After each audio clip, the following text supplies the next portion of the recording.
Python for loop with a list. Let us take a list of items in my list. Write a for loop. Let us write the syntax of for loop and then change it for this example. Replace iterable with my list. Replace the statements with the print statement.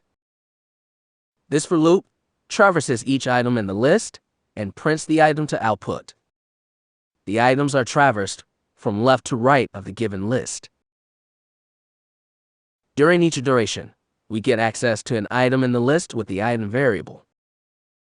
You can do whatever with the item as per your requirement. Here in this example, we are just printing it to output.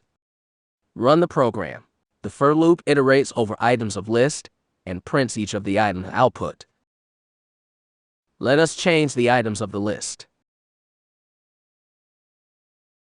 And run the program again.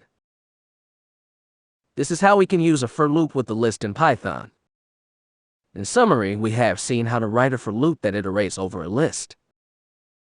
Thank you for watching Python courses by CoderBeing. If you like the content, please like the video and subscribe to our channel.